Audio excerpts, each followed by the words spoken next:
उर्दू विच कहते ने इस घर को आग लग गई घर के चिराग से।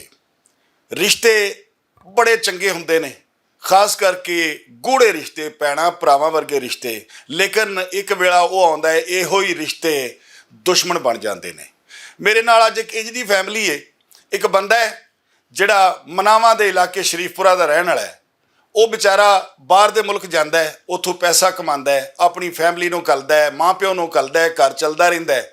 एक प्लाट खरीदते ने, प्लाट खरीद के वो वापस आ जाता है ते आके उत्थे घर बनाते हैं ते हसी खुशी रहन लग पैंदे ने। लेकिन जदों वो छोटे भरा की शादी करदा वे उस तो बाद मामलात खराब होना शुरू होंदे ने। हुंदा की है, छोटा भरा ते प्यो नाल रल के ते अपनी बीवी नाल रल के वो ये मत्ता पका लेंदे ने कि इन्हां नूं हुण घरों कड्डो, इन्हां कोलों असां हुण की लैणा है। ਉਹਦੀ बीवी ਨੂੰ मारिया कुटिया ਜਾਂਦਾ है, ਉਹਦਾ सिर पाड़िया ਜਾਂਦਾ है, पुलिस वाले को नहीं सुनते। लेकिन जुल्म की गल ये वे कि एक थानेदार मुबैना तौर पर ਉਹਦੀ बीवी ये कहती है कि वह मैनू कहता है कि मेरे डेरे ते आ जा, थाने ना जा, मेरे डेरे ते आ जा, मैं उत्थे तेरी गल मुका देना। वो खानदान मुतासरा साडे नाल है, उन्होंने पुछने आ कि तुहाडे नाल होया की है ते हुण अजकल तुहाडे नाल की होण डिया है। अस्सलाम वालेकुम जी। वालेकुम अस्सलाम। भाईजान की वाकया है, की तुहाडे नाल होया वे ते की सारा वकूआ की? मैं ना बाहर गया सी ते उतों घुमा के पैसे भेजदे रहे। पहले मकान लिया, प्लाट लिया। किहड़े मुल्क गए सी तुसीं? सऊदीया। अच्छा। प्लाट लिया, प्लाट तो बाद फिर मकान मैं वापस आ गया, आन के मकान बनाया।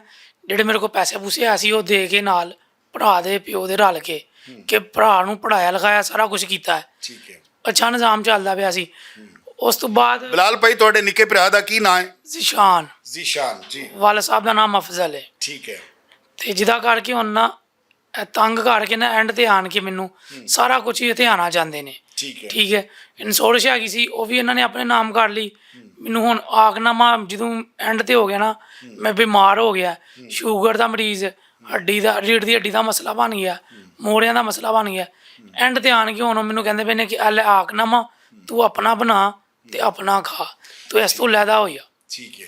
ਬਾਜੀ ਇਹ ਦੱਸੋ ਕਿ ਤੁਹਾਡੇ ਤੇ ਤਸ਼ੱਦਦ ਕੀਤਾ ਤੁਹਾਡੇ ਦੇਵਰ ਨੇ ਤੇ ਉਹਦੀ ਬੀਵੀ ਨੇ? ਹਾਂਜੀ, ਮੇਰੇ ਤੇ ਤਸ਼ੱਦਦ ਕੀਤਾ ਉਹਨਾਂ ਨੇ, ਮੈਨੂੰ ਰਲ ਮਿਲ ਕੇ ਮਾਰਿਆ। ਅੱਛਾ। ਹਾਂਜੀ, ਮੇਰਾ ਜਿਹੜਾ ਦੇਵਰ ਆ ਉਹ ਨਿਹਾਇਤ ਹੀ ਬਦਤਮੀਜ਼ ਗਾਲੀ ਗਲੋਚ ਕਰਦਾ। ਉਸ ਤੋਂ ਬਾਅਦ ਇਹਨਾਂ ਨੇ ਮੈਨੂੰ 4-5 ਘਰ ਦੇ ਅਫਰਾਦ ਸੀ ਮਿਲ ਕੇ ਇਹਨਾਂ ਨੇ ਮੈਨੂੰ ਮਾਰਿਆ, ਮੇਰਾ ਸਿਰ ਫਾੜਿਆ, ਖੂਨ ਨਿਕਲਿਆ। ਮੈਂ ਖੂਨ ਦੇ ਵਿੱਚ ਲੱਤ-ਪੱਤ ਹੋਈ। 15 ਤੇ ਮੈਂ ਕਾਲ ਕੀਤੀ, ਉਸ ਤੋਂ ਬਾਅਦ ਮੇਰੀ ਕੋਈ ਸੁਣਵਾਈ ਨਹੀਂ ਹੋਈ। ਲੇਕਿਨ ਜਦੋਂ ਜਿਹੜਾ ਉਹ ਵੀਡੀਓ ਤੁਸੀਂ ਕਹਿੰਦੇ ਹੋ ਕਿ ਵੀਡੀਓ ਬਣਾਉਂਦਾ ਉਹ ਕੀ ਮਾਮਲਾ ਹੈ? ਜਦੋਂ ਮੈਂ ਬੈਠਦੀਆਂ, ਉੱਠਦੀਆਂ, ਖਾਂਦੀਆਂ ਪੀਂਦੀਆਂ, ਜਾਂ ਮੈਂ ਆਪਣਾ ਸਿਰ ਤੋਂ ਦੁਪੱਟਾ ਮੇਰਾ ਉਤਰਿਆ ਹੁੰਦਾ, ਘਰ ਦੇ ਵਿੱਚ ਇਨਸਾਨ ਨੇ 100 ਤਰੀਕਿਆਂ ਦੇ ਨਾਲ ਰਹਿਣਾ ਹੁੰਦਾ, ਵਾਸ਼ਰੂਮ 'ਚ ਜਾਂਦੀ ਹਾਂ, ਉਹ ਮੇਰੀ ਵੀਡੀਓ ਬਣਾਉਂਦਾ। ਉਹਨੂੰ ਸਬ ਇੰਸਪੈਕਟਰ ਆਸਫ ਨੇ ਕਿਹਾ ਕਿ ਵੀਡੀਓ ਬਣਾ। ਉਹ ਤੇ ਮੇਰਾ ਦੇਵਰ ਦੋਨੋਂ ਰਲ ਕੇ ਮੈਨੂੰ ਹਰਾਸਾ ਕਰਦੇ, ਤੰਗ ਕਰਦੇ ਆ। ਉਹਨਾਂ ਨੇ ਜਦੋਂ ਸਾਡੇ ਘਰ ਦੇ ਮਾਮਲਾਤ ਵਿਗੜ ਗਏ ਆ, ਸਬ ਇੰਸਪੈਕਟਰ ਪੁਲਿਸ ਨੇ ਜਿਹੜਾ ਲੱਗਾ ਹੋਇਆ ਭਾਈ, ਉਹਨੇ ਆਦਮੀਆਂ ਨੂੰ ਭੇਜਿਆ, ਗੁੰਡਿਆਂ ਨੂੰ ਸਾਡੇ ਕਰਕੇ ਇਹਨਾਂ ਦਾ ਸਮਾਨ ਚੁੱਕ ਕੇ ਬਾਹਰ ਸੁੱਟੋ, ਇਹਨਾਂ ਨੂੰ ਘਰੋਂ ਕੱਢੋ। ਇਹਨਾਂ ਸਾਡੇ ਜ਼ੁਲਮ ਤਸ਼ੱਦਦ ਕਰਦਾ ਕਿ ਮੈਂ ਜੋਬ ਕਰਦੀ ਹਾਂ, ਜਦੋਂ ਮੈਂ ਬਾਹਰ ਜਾਂਦੀ ਹਾਂ ਗਲੀਆਂ ਦੇ ਵਿੱਚ ਉਹ ਗੁੰਡਿਆਂ ਨੂੰ ਉਹਨੇ ਖੜਾ ਕੀਤਾ ਹੁੰਦਾ। ਜਦੋਂ ਮੈਂ ਘਰੋਂ ਨਿਕਲਦੀ ਹਾਂ ਉਹ ਫਿਰ ਮੈਨੂੰ ਫੋਨ ਕਰਦਾ ਕਿ ਤੂੰ ਫਲਾਂ ਜਗ੍ਹਾ 'ਤੇ ਫਿਰਦੀ ਪਈ, ਫਲਾਂ ਜਗ੍ਹਾ 'ਤੇ। ਮੈਂ ਆਪਣੇ ਘਰ ਨਹੀਂ ਜਾ ਸਕਦੀ। ਮੈਂ ਕਿੰਨੇ ਦਿਨਾਂ ਤੋਂ ਆਪਣੇ ਵਾਲਦੈਨ ਦੇ ਘਰ ਬੈਠੀ ਹੋਈ, ਮੈਂ ਬਹੁਤ ਪਰੇਸ਼ਾਨ ਹਾਂ, ਮੈਨੂੰ ਤਹਫੁਜ਼ ਦਿੱਤਾ ਜਾਵੇ। ਲਿਹਾਜ਼ਾ ਮੈਂ IG ਔਰ ਮੈਡਮ ਮਰੀਮ ਨਵਾਜ਼ ਕੋਲੋਂ ਦਰਖਾਸਤ ਕਰਨੀ ਆ ਕਿ ਮੈਨੂੰ ਤਹਫੁਜ਼ ਦਿੱਤਾ ਜਾਵੇ ਤਾਂ ਕਿ ਮੈਂ ਆਪਣੀ ਖੁਸ਼ਹਾਲ ਜ਼ਿੰਦਗੀ। ਤੁਹਾਡੇ ਤੇ ਜਦੋਂ ਤਸ਼ੱਦਦ ਉਹਨਾਂ ਕੀਤਾ ਵੇ ਉਸ ਤੋਂ ਬਾਅਦ ਤੁਸੀਂ ਥਾਣੇ ਗਏ, ਤੁਹਾਡੀ ਔਰ ਪਰਚਾ ਦਰਜ ਹੋਇਆ ਸੀ? ਨਹੀਂ, ਉਹਨਾਂ ਨੇ ਮੇਰੀ ਕੋਈ ਸੁਣਵਾਈ ਨਹੀਂ ਕੀਤੀ। ਜਿਹੜਾ ਸਬ ਇੰਸਪੈਕਟਰ ਆਸਫ ਸੀ ਉਹਨੇ ਮੇਰੀ ਕੋਈ ਦਰਖਾਸਤ ਮਨਜ਼ੂਰ ਨਹੀਂ। ਅੱਛਾ, ਸਬ ਇੰਸਪੈਕਟਰ ਮੁਤਲਕਾ ਥਾਣੇ ਮਨਾਵਾ 'ਚ ਨਹੀਂ ਤਾਇਨਾਤ, ਇਹ ਤੁਹਾਡੇ ਦੇਵਰ ਦਾ ਦੋਸਤ ਹੈ ਤੇ ਉਹ ਤੁਹਾਨੂੰ ਟਾਰਚਰ ਕਰਦਾ ਔਰ ਉਹਨੇ ਹੀ ਕਾਰਵਾਈ ਨਹੀਂ ਹੋਣ ਦਿੱਤੀ? ਹਾਂਜੀ, ਬਿਲਕੁਲ ਸਹੀ। ਹਾਂਜੀ, ਉਹ ਸਭ ਇੰਸਪੈਕਟਰ ਆਸਫ ਨੇ ਕੋਈ ਕਾਰਵਾਈ ਹੋਣ ਨਹੀਂ ਦਿੱਤੀ। ਫਿਰ ਮੈਂ DIG ਦੇ ਆਫਿਸ ਗਈ ਹਾਂ, ਕੱਲ੍ਹ ਸੁਬਹ ਗਈ ਹਾਂ 2 ਵਜੇ। ਮੈਨੂੰ ਮਨਾਵੇ ਤੋਂ ਕਾਲ ਆਈ ਹੈ ਕਿ ਆਓ ਤੁਸੀਂ, ਤੁਹਾਡਾ ਅਸੀਂ ਪਰਚਾ ਦਰਜ ਕਰ ਲਿਆ ਜੇ, FIR ਦਰਜ ਹੋ ਗਈ। ਅਤੇ ਕੱਲ੍ਹ ਮੈਂ ਸ਼ਾਮ ਗਈ ਹਾਂ, ਉਹ ਤੋਂ ਲੈ ਕੇ ਆਈ FIR ਦੀ ਫੋਟੋ ਕਾਪੀ। ਅਤੇ ਉਸ ਤੋਂ ਬਾਅਦ ਅਜੇ ਤੱਕ ਉਹਨਾਂ ਨੇ ਮੇਰੇ ਦੇਵਰ ਨੂੰ ਨਹੀਂ ਪਕੜਿਆ। ਮਾਰਿਆ ਜਾਂ ਮੇਰਾ ਘਰ ਦਾ ਕੋਈ ਵੀ ਅਫਰਾਦ ਆ, ਸਾਰਿਆਂ ਨੇ ਮਿਲ ਕੇ ਮੈਨੂੰ ਮਾਰਿਆ। ਉਹਨਾਂ ਨੇ ਅਜੇ ਤੱਕ ਗ੍ਰਿਫਤਾਰ ਨਹੀਂ ਕੀਤਾ ਕੋਈ ਦਰਾਮਦ। ਤੁਸੀਂ ਬਿਲਾਲ ਭਾਈ ਹੁਣ ਕੀ ਚਾਹੁੰਦੇ ਹੋ?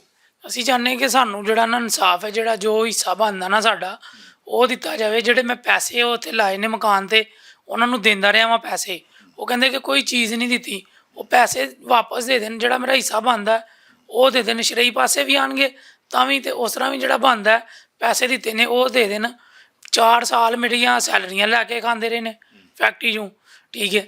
ਬਾਹਰੋਂ ਮੈਂ ਜਦੋਂ ਸਊਦੀਆ ਤੋਂ ਆਇਆ ਸਾਂ 16,000 ਰਿਆਲ ਇਹਨੂੰ ਮੈਂ ਦਿੱਤਾ ਸੀ, 14,000 ਇੱਕ ਵਾਰੀ ਦਿੱਤਾ ਸੀ, 2,000 ਬਾਅਦ 'ਚ ਦਿੱਤਾ ਸੀ। ਉਸ ਤੋਂ ਇਲਾਵਾ ਮੈਂ ਹਰ ਮਹੀਨੇ ਨੂੰ 1,000 ਰਿਆਲ ਭੇਜਦਾ ਰਿਹਾ। ਉਹ ਕਹਿੰਦਾ ਕਿ 1 ਰੁਪਿਆ ਨਹੀਂ। ਨਾਜ਼ਰੀਨ, ਇਹ ਕਹਾਣੀ ਸਿਰਫ ਇੱਕ ਫੈਮਿਲੀ ਦੀ ਨਹੀਂ, ਸਾਡੇ ਮੁਆਸ਼ਰੇ ਦੇ ਵਿੱਚ ਆਏ ਰੋਜ਼ ਇਸ ਤਰ੍ਹਾਂ ਦੀਆਂ ਕਹਾਣੀਆਂ ਹੁੰਦੀਆਂ ਨੇ। ਲੇਕਿਨ ਸਵਾਲ ਇਹ ਪੈਦਾ ਹੁੰਦਾ ਹੈ ਕਿ ਜਿਹੜੇ ਇਦਾਰੇ ਨੇ, ਜੇ ਉਹ ਸਹੀ ਕੰਮ ਕਰਦੇ ਹੋਣ ਤੇ ਇੰਜ ਦੇ ਮਾਮਲਾਤ ਕਦੀ ਵੀ ਨਾ ਹੋਣ।